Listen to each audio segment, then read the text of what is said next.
Hi friends, ఇప్పుడు మనం అరుణాచలానికి ఎలా చేరుకోవాలో ఈ వీడియోలో అయితే తెలుసుకుందాం. ఫస్ట్ మీరు అరుణాచలం చేరుకోవాలంటే ఫస్ట్ నేను ఎలా చేరుకున్నాను చెప్తాను. నేను మదనపల్లి నుంచి ఫస్ట్ చిత్తూరుకి పోయినా. చిత్తూరు నుంచి ఈ టికెట్ అంతా మీకు సైడ్లో డిస్ప్లే అవుతాయి చూడండి. ఈ టికెట్లో నేను పోయిన రూట్ టికెట్లన్నీ సైడ్లో డిస్ప్లే అవుతాయి. ఎంత అయింది చూడండి. ఇది వచ్చేసి ఇద్దరు మనుషులకి నేను వేసే టికెట్ ఫేర్ ఉంటుంది కదా, దాంట్లో టికెట్లలో ఫేరు అది ఇద్దరు మనుషులకి అనమాట. దాంట్లో సగం చేసుకుంటే మీకు ఒక్కొక్కరికి ఎంత అయిండేది టికెట్ ఫేర్ అయితే వస్తుంది. ఇప్పుడు ఫస్ట్ మనం మదనపల్లి నుంచి చిత్తూరు చేరుకున్న. చిత్తూరులో మీకు ప్లాట్ఫామ్ నెంబర్ 13లో తిరువన్నామలై అని ఉంటుంది. అక్కడ మీకు మమ్మల్ని అరుణాచలం పోయే బస్సులన్నీ నిలుపుతారు. ఇంకో విషయం, అరుణాచలాన్ని తిరువన్నామలై అనిగా పిలుస్తారు. తిరువన్నామలై అన్న అరుణాచలం అన్న రెండు ఒకటే. మీకు చిత్తూరు నుంచి తిరువన్నామలైకి బస్సులు మధ్యాహ్నం పైన అయితే డైరెక్ట్ బస్సులు అవైలబుల్లో ఉంటాయి. మీరు మామూలు పొద్దున్నే పూట పోవాలంటే మీరు చిత్తూరు నుంచి వేలూరుకి చేరుకోవాలి. ఆ 13వ ప్లాట్ఫామ్ పక్కనే 14వ ప్లాట్ఫామ్లో వేలూరు బస్సులు నిలుపుతారు. చక్కగా వేలూరుకి వెళ్ళిపోయి వేలూరులో ఫస్ట్ వేలూరు బస్ స్టాండ్లో చిత్తూరు బస్సులు మాత్రమే ఫస్ట్ ప్లాట్ఫామ్లో పెడతారు. మీరు ప్లాట్ఫామ్లో దిగిన తర్వాత ఒక 13 ప్లాట్ఫామ్ల పక్కన మీకు తిరువన్నామలై అరుణాచలం బస్సులు అయితే నిలుపుంటారు. మీకు తెలియకంటే బస్సులు ముందర కండక్టర్లు డ్రైవర్లు నిలబడుకొని ఉంటారు. వాళ్ళని ఎవరిని అడిగినా మిమ్మల్ని చక్కగా పిలుచుకొని పోయి అరుణాచలం బస్సు అయితే వాళ్ళే ఎక్కిచ్చేస్తారు. దీంట్లో మామూలు గ్రీన్ బస్సులు ఉంటాయి కదా, ఓల్డ్వి అవి ఉన్నాయి. ఇప్పుడు కొత్తగా ఇంట్రడ్యూస్ చేసినారు డీలక్స్ బస్సులని, అవి ఉంటాయి. మీకు ఏది కావాలంటే అది ఎక్కేయండి. ఇంకా వేలూరులో ఎక్కిన తర్వాత ఇంకా మీరు డైరెక్ట్ దిగేది తిరువన్నామలై సెంట్రల్ బస్ స్టాండే. ఇంకా మీరు తిరువన్నామలై సెంట్రల్ బస్ స్టాండ్లో దిగిన తర్వాత బస్ స్టాండ్ నుంచి బయట వస్తా ఉన్నట్లే స్ట్రైట్గా మీకు వెజిటేరియన్ హోటల్ ఉంటుంది. మీల్స్ 100 రూపాయలు పడుతుంది. తినండి, బాగానే ఉంది రుచేమో. ఇంకా మీరు రూమ్కి చేరుకోవాలి కదా. ఇంకా ఈ రూము డీటెయిల్స్ అన్నీ మీకు డిస్క్రిప్షన్లో ఇస్తాను. విజయ్ బాలాజీ రెసిడెన్సీ అని నేను ఉన్నింది. దాంట్లో అయితే మీకు రీజనబుల్గానే ఉంటాయి రేట్లన్నీ. అది ఒక కళ్యాణ మండపం అనమాట. దాంట్లో మీకు ఒక 50 బండ్లు పోయినా కానీ పార్కింగ్ చేసుకొని అయితే పార్కింగ్ ప్లేస్ అయితే ఉంది, నో ప్రాబ్లం పార్కింగ్ గురించి. ఇంకా మేనేజరు అంతా అందరూ మంచి వాళ్ళే. మనకి ఏమి ఎక్స్ట్రా క్వశ్చన్లు ఏమడగరు. మన దగ్గర ఉండే ఐడి ప్రూఫ్ ఇచ్చేస్తే రిజిస్టర్లో రాసుకొని మనకి చెక్ ఇన్ అలో చేసేస్తారు. పొద్దున్నే 11 కల్లా చెక్అవుట్ చేయాలి. అంటే మధ్యాహ్నము 1కి చెక్ ఇన్, పొద్దున్నే 11కి చెక్అవుట్. ఇది రూమ్ టైమింగ్స్. మీకు ఆ రూమ్కి సంబంధించిన డీటెయిల్స్ అన్నీ కింద డిస్క్రిప్షన్లో ఇస్తా. చూసి మీకు కావాలనుకుంటే డైరెక్ట్ కాల్ చేసేయండి, మీకోసం రూమ్ రిజర్వ్ చేసి పెట్టేస్తారు. ఏం ప్రాబ్లం లేదు. ఇది ఫ్రెండ్స్, ఇప్పుడైతే మనం వీడియో లోపలికి వెళ్ళి మరిన్ని విషయాలు మాట్లాడుకుందాం. టైం అయితే 5:47 అయింది. మొత్తం ట్రెడిషనల్లో స్టార్ట్ అయిపోయినా. మీరు బ్యాక్ సైడ్ చూస్తున్నారు కదా, ఇదే మన హోటల్. దీని లింక్ అంతా మీకు డిస్క్రిప్షన్లో ఉంటుంది, మొత్తం చూసుకోండి. మొత్తం వీళ్ళంతా కొండ చుట్టేసుకొని వస్తున్నారు చూడండి. ఇప్పుడు అంటే వీళ్ళు మధ్యాహ్నం బయలుదేరింటారు, ఇప్పుడు వస్తున్నారు. మన హోటల్ నుంచి గుడి దగ్గరకు ఆటోలో వెళ్ళిపోయి గుడి కాడ దర్శనం చేసుకొని అక్కడి నుంచి అయితే స్టార్ట్ అయిపోదాం. గుడి కాడ కలుసుకుందాం పదండి. అరుణాచలం టెంపుల్ దగ్గరకు వచ్చినాం ఇప్పుడే. ఇక్కడంతా కర్పూరాలు అమ్ముతూ ఉంటారు. కర్పూరం ఇప్పుడు పెట్టకూడదంట, లాస్ట్లో మనం గిరి ప్రదక్షిణ చేసి వచ్చిన తర్వాత మళ్ళీ కర్పూరం పెట్టాలంట. ఇప్పుడైతే మనం టెంకాయ తీసుకొని టెంకాయ కొట్టేసి అక్కడ జ్యోతి మలుగుతుంది కదా, జ్యోతిని దర్శనం చేసుకొని మనం తిరిగేది ఇంకా స్టార్ట్ చేద్దాం. మీకు లింగాలు అన్నీ ఉన్నాయి, లింగాలు వరుసగా ఒక్కటి చూపిస్తూ వస్తా. వీడియో పూర్తిగా చూడండి. మీరు ఇంకా ఛానల్ సబ్స్క్రైబ్ చేయకుండా ఉంటే ఇప్పుడే సబ్స్క్రైబ్ చేసుకోండి. మనకు అరుణాచలం అంటేనే ఫస్ట్ బొట్టు కొంచెం వెరైటీగా కనపడుతుంది కదా, ఆ బొట్టు వీళ్ళు ఇక్కడ నిలబడుకొని ఉన్నారు చూడండి. వీళ్ళు పెడతారు, మీ చేతి ఇంతే ఇవ్వండి అని అయితే డిమాండ్ చేయరు. మీరు 10 ఇచ్చినా 20 ఇచ్చినా 30 ఇచ్చినా 100 ఇచ్చినా వాళ్ళు అయితే తీసుకుంటారు. బొట్టు అయితే పెట్టుకునేసేయండి. ఇక్కడ ఇది దీపం ఉంది కదా, ఈ దీపం తీసుకొని ఆ కర్పూరంగాని ఇక్కడ వేసేసి టెంకాయ కొట్టేసి బయలుదేరాలంట. ఈ అంటే కొంచెం తెలుగు వచ్చు, మాట్లాడితే అట్లా చెప్పింది.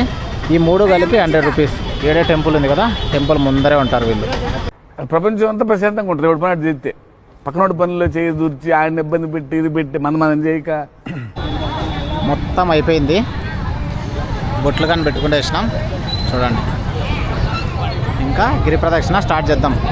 ఓం నమ శివాయ, అరుణాచల శివ. మనకు అక్కడ కనిపిస్తుంది గోపురం మీకు లాస్ట్లో. ఇక్కడ ఇంకా అది జ్యోతి దర్శనం చేసుకొని కొంచెం ముందరికి వస్తే లెఫ్ట్ సైడ్ రోడ్డు ఉంటుంది, అదే దర్శనం ఇంకా ప్రదర్శన చేసే రోడ్డు. ఫస్ట్ మనకు వచ్చేది ఇంద్రలింగం అని వస్తుంది. చూపిస్తాను. దానికి అర్థం ఏమంటే తన ఏలైతే ఇంద్రలింగం వజ్రాయుధాన్ని ధరించి తెలుగులో కానీ రాసినారబ్బా. యోగ్యమైన లోపలి వాళ్ళంట జ్ఞానకాంతిని ప్రసాదిస్తాడంట. ఈ ఇంద్రలింగాన్ని దర్శించడం వల్ల ఈ ఇంద్రలింగాన్ని మనం దర్శించడం వల్ల మనకు ఇంద్రుడు దీర్ఘాయువును మరియు కీర్తిని మనకైతే కలిగిస్తాడంట. అది ఇంద్రలింగం యొక్క విశిష్టత. ఈ రోజు నుంచి నా పేరు సత్యబాబు కాదు, సెందిల్. ఒక టీ కుడింగే. ఇప్పుడే అక్కడ లింగం అయిపోయిన తర్వాత కొంచెం ముందరకు వచ్చినాము. వస్తే చాలా బాధ అయ్యే విషయం ఏమంటే, ఒకడైతే తమిళవాడు కట్టెత్తుకొని మామూలు సాధువులు ఉంటారు కదా, ఆడినాడు చూపిస్తాను చూడండి, ఆడినాడు కదా, అట్లా వాళ్ళని వచ్చిన రావడం కట్టెత్తుకొని కొట్టేసినాడు. మనము ఏమన్నా మాట్లాడదామంటే మనకేమో తమిళ్ రాదు. తెలుగు అంటే ఖచ్చితంగా అడిగింటా నేను, కానీ తమిళ్ మనకు రాదు కాబట్టి మనం ఏం మాట్లాడాల. అందరు చూస్తూనే ఉన్నారు, ఎవరు మాట్లాడాల. ఇక్కడ ఏదో ఒక టెంపుల్ లాగా ఒకటి వచ్చింది, మఠంలాగా, అంతా తమిళ్లో ఉండదబ్బా. అక్కడ స్టార్టింగ్ మాత్రం తెలుగులో రాసినారు, మొత్తం తమిళ్లో ఉంది. ఏ ఆడ లింగం ఉంది ఏమనేది మొబ్బుకి ఏం అర్థం కాల. మీరు వచ్చేటప్పుడు ఒక 200-300కి కాయిన్స్ అయితే తెచ్చుకోండి, రూపాయి 2 రూపాయలు. ఇటు సైడ్ చూస్తానరా, మొత్తం వీళ్ళు ఇంకా కొండ చుట్టుకారం వీళ్ళే ఉన్నారు కాబట్టి కాయిన్స్ తెచ్చుకుంటే సింపుల్గా ఉంటుంది. ఓం నమ శివాయ అంటారు, మీరు ఓం నమ శివాయ అని 1 రూపాయి 2 రూపాయలు దాంట్లో వేస్తే సరిపోతుంది. నెక్స్ట్ రెండో లింగం అగ్నిలింగం అంట. లోపలికి నడుచుకోవాలి కొంచెం. మీరు 8 లింగాలలో ప్రతి లింగం దగ్గర ఇది అగ్నిలింగం. ఇంకా లోపల వాళ్ళు ఇక్కడ ప్రతి లింగం దగ్గర ఇట్లా అయితే జ్యోతి మలుగుతూ ఉంటుంది. దర్శనం చేసుకొని దండం పెట్టుకొని లోపలికి వెళ్ళిపోవడం.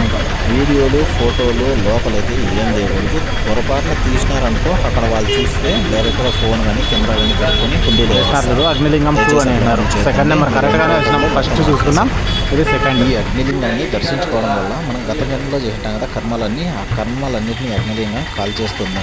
మీరు ప్రతి లింగం దగ్గరికి పోయేటప్పుడు ఓం అగ్నిలింగాయ నమః అని మీరు కొలుచుకుంటూ అయితే వెళ్ళండి. అష్టలింగాలలో 2 లింగాలు అయితే సక్సెస్ఫుల్గా దర్శనం చేసుకుంటూ వేసినాం. ఇంకా కొండ అయితే మనకు స్టార్టింగ్ ఇంకా కనపడేలే. బ్యాక్ సైడ్ ఉందనుకుంటా కొండ, వీటి బ్యాక్ సైడ్ మొత్తం దావంతా షాపులే ఉన్నాయి. ఇంకా సోడా ఎక్కువ ఉంది, మామిడికాయ ఉప్పులు ఇవి అవి ఇంకా అందరి దగ్గర ఫోన్పే ఉంది, క్యాష్తో పని లేకుండా ఉంది. ఇక్కడ శేషాద్రి ఆశ్రమం అంట.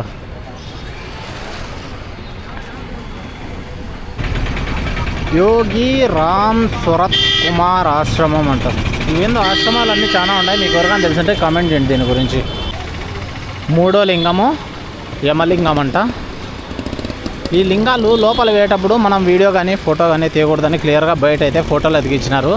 అందుకే నేను లోపలని రికార్డ్ చేయాల, మీకు స్టార్టింగ్ మాత్రమే చూపిస్తాను. ఈ యమలింగాన్ని పూజించడం వల్ల ఆయురారోగ్యాలు కలుగుతాయని జనాలైతే నమ్ముతారు. మనమైతే ఇప్పుడు గుడి లోపలికి వెళ్ళిపోదాం. ఇక్కడ ముందు జ్యోతి ఉంటుందని చెప్పినా కదా, ప్రతి లింగానికి ముందు ఇక్కడ దర్శనం చేసుకునేసి ఓం అరుణాచల శివ అనేసి మనం లోపలికి వెళ్ళిపోదాం. ఇంకా కెమెరా ఆఫ్ చేసేలా ఎంటర్ అయ్యేటప్పుడు చూసుకోండి. మళ్ళీ ఇంకా గుడి చుట్టూ నేనైతే యమలింగాన్ని మాత్రం వీడియో తీలా, లోపలైతే కెమెరా ఆన్ చేసిన చూస్తుంటారు కదా, ఈ లోపలే ఉంది యమలింగము. ఇంకా దర్శనం చేసుకొని బయట వెళ్ళిపోవడమే. యమలింగం అయిపోతానట్లే చూడండి, ఇక్కడ సర్కిల్ వస్తుంది. అట్లే మీకు ముందర మ్యాప్ గాన్ ఉంటుంది స్ట్రైట్గా. ఇక్కడ మీద రైట్ పోవాల, లెఫ్ట్ పోతే ఏదో ఊరికి పోతాం. చూడండి రోడ్డు ఇక్కడ కట్ అవుతుంది, అట్లే మ్యాప్ గాన్ ఉంటుంది. ఇడే రోడ్డు క్రాస్ చేసి వస్తానే ఇక్కడ మీకు నంది కనపడుతుందా, ఆ నంది పక్కనే ఫెన్సింగ్ ఉంది. ఫెన్సింగ్ లోపల జింకలు ఉన్నాయి, డేలో అయితే కనపడతాయి మీకు, చూడండి తప్పకుండా. ఇంకా లింగానికి మధ్య ఉంది కదా గుడి, ఇట్లా చిన్న గుళ్ళు ఒక 3-4 గుళ్ళు అయితే ఉన్నాయి మధ్యలో. అప్పుడే చెప్పినా కదా జింకని, చూడండి వచ్చింది వారికి.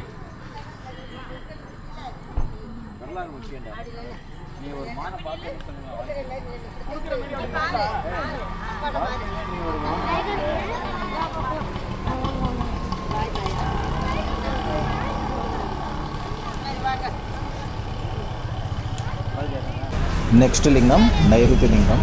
నైరుతి లింగం ఆరోగ్యం, సంపద మరియు కీర్తినైతే ఇస్తుందంట. పిల్లలు కావాలనుకునే దంపతులు వారిని పొందేందుకు నైరుతి లింగం అయితే సహాయం చేస్తుందంట.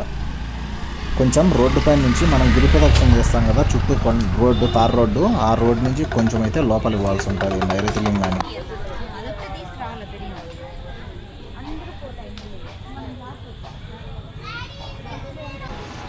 దీంట్లో చూడండి ఇప్పుడు మనం 6 కిలోమీటర్ల దగ్గర ఉన్నాం. ఇప్పుడే నైరుతి లింగం దర్శనం చేసుకున్నాం కదా, ఇక్కడ 6 కిలోమీటర్ల కాడ ఉన్నాం. దీంట్లో మనము ఇంద్రలింగం స్టార్టింగ్ చేసుకున్నాం, నెక్స్ట్ అగ్నిలింగం మిస్ చేసేసినాం అనుకుంటా. ఏదో లింగం నైరుతి 4 సరిపోయినాయి. దావలో పోయే వాళ్ళకి కాలు నొప్పి అయినప్పుడు మసాజ్ చేసేటివి ఉన్నాయి చూడండి, చేతులు చేసుకుంటాండ్రు. ఒక్కోరికి 30 రూపాయలు అంట, 5 నిమిషాలు మసాజ్ చేసిన దానికి. అవి 4 లింగాలు అయిపోయినాయి, 5వ లింగం మాత్రం ఇంతవరకు రాలా. ఇప్పటికీ ఫస్ట్ 4 లింగాలు కిలోమీటర్ కోటి 1.5 కిలోమీటర్ కోటి వచ్చేస్తున్నాయి. 5వ లింగం మాత్రం ఇంతవరకు రాలా. 2-3 కిలోమీటర్లు నడిచిపోయినాం కానీ ఇంతవరకు రాలా. 6:30కి స్టార్ట్ అయినాం. చూడండి గూగుల్ మ్యాప్లో ఏడున్నాం, పైన ఉన్నాం. కింద ఓం అని ఉంది ఇక్కడ, అక్కడ టెంపుల్. అక్కడ నుంచి స్టార్ట్ అయినాం తిరుక్కొని ఇప్పుడైతే ఆడ పైన కనపడుతుందా రెడ్ సైడ్ డాట్, అక్కడికి వచ్చినాం. ఇంక కొంచెం తిరుక్కొని ఈ కింద ఓం దగ్గరకు వస్తే అయిపోయినట్లే. ఇంకా టైము 8:50 అంటే ఎంత, 6:30, 7:30, 8:30, ఒక 2 hours 20 minutes అయింది ఇప్పటి వరకు. ఈ వాయులింగానికి ఇంకో ప్రవేశ ద్వారం ఉంది, దాంట్లో అయితే వంగి పోవాలా. ఇది మరి ఇంకో కొత్త దావ అనమాట. దీంట్లో అయితే మనం ఇప్పుడు పోదాం.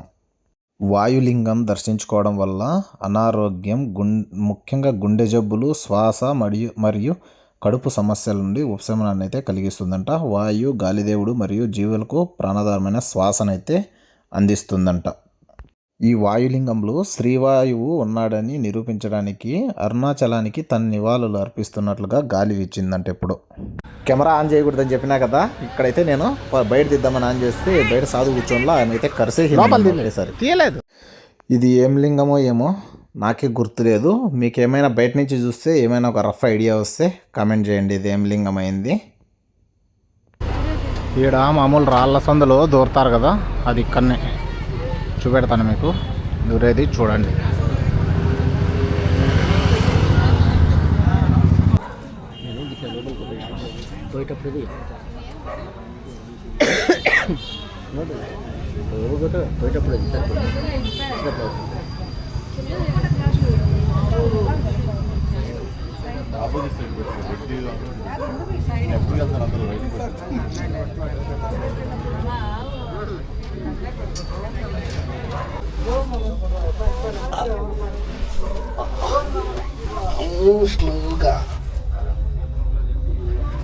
ఫోన్లు తీసేయాల, ఫోన్ ఉంది పదండి. ఇట్లా ఏమంటే ఈ రూట్లో మోక్ష మార్గం అంటారు దీన్ని. దీంట్లో ఎంత లావు ఉన్నా కానీ వచ్చేస్తారు. కాకంటే జనాలు ఏం చేస్తారంటే ఇట్లా చక్కగా పడుకొని వచ్చేస్తారు. అట్లా కాకుండా ఒక సైడ్కు ఒంగోని కాళ్ళతో దేక్కుంటా రావాలా. దేక్కుంటా అంటే కాళ్ళతో కొంచెం ప్రెజర్ ఇస్తా ముందుకు జరుపుకుంటా రావాలా. జరుపుకుంటూ వచ్చిన తర్వాత ఎంత లావు ఉన్నా బయట వచ్చేస్తారు. బయట వచ్చిన తర్వాత ఎదురుగా నందీశ్వరుడు ఉన్నాడా, ఆ నందీశ్వరుని అయితే మనం దర్శనం చేసుకునేసి అంటే మొక్కునేసి బయట వచ్చేయడమే. ఇంకా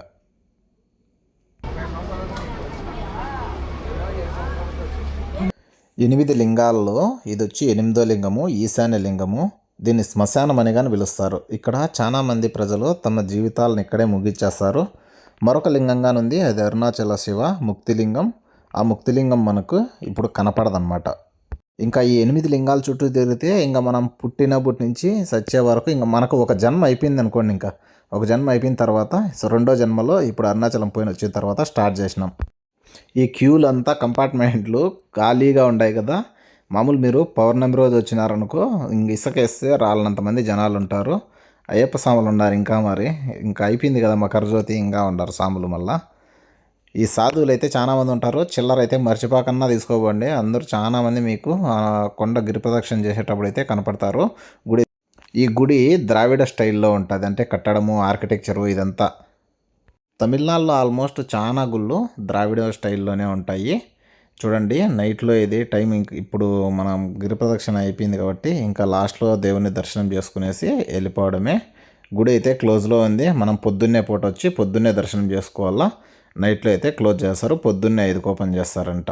ఈ గుడికి ఎదురుగా కానీ జ్యోతి మలుగుతూ ఉంటుంది. మనం ఇంకా ఎంత ప్రదక్షిణ అయిపోయిన తర్వాత లాస్ట్లో మళ్ళీ ఒక కర్పూరం తీసుకొని అక్కడ వేసేసిన తర్వాత ఇప్పుడు టైం ఎంత అయింది, మేమంతా తిరిగిన తర్వాత మీకు స్టార్టింగ్ టైం చెప్పినా కదా వీడియో స్టార్టింగు. ఇప్పుడు అంతా అయిపోయి గుడి దగ్గరకు వచ్చేసిన తర్వాత ఇక్కడ టైం ఎంత అయిందో కానీ మీకు చూపిస్తాను చూడండి.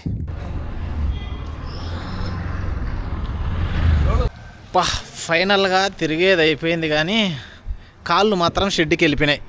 అసలు ఏమైంది తెలియదు, ఇదంతా పట్టేసింది ఈ పక్కన. ఈ కాలికి కింద ఏం పని చేయాల అసలుకి. కింద మొత్తం పాదాలంతా తిరుమల కొండ ఎక్కితే సలిపెక్కుతాయి కదా, అట్లా ఎక్కినాయి.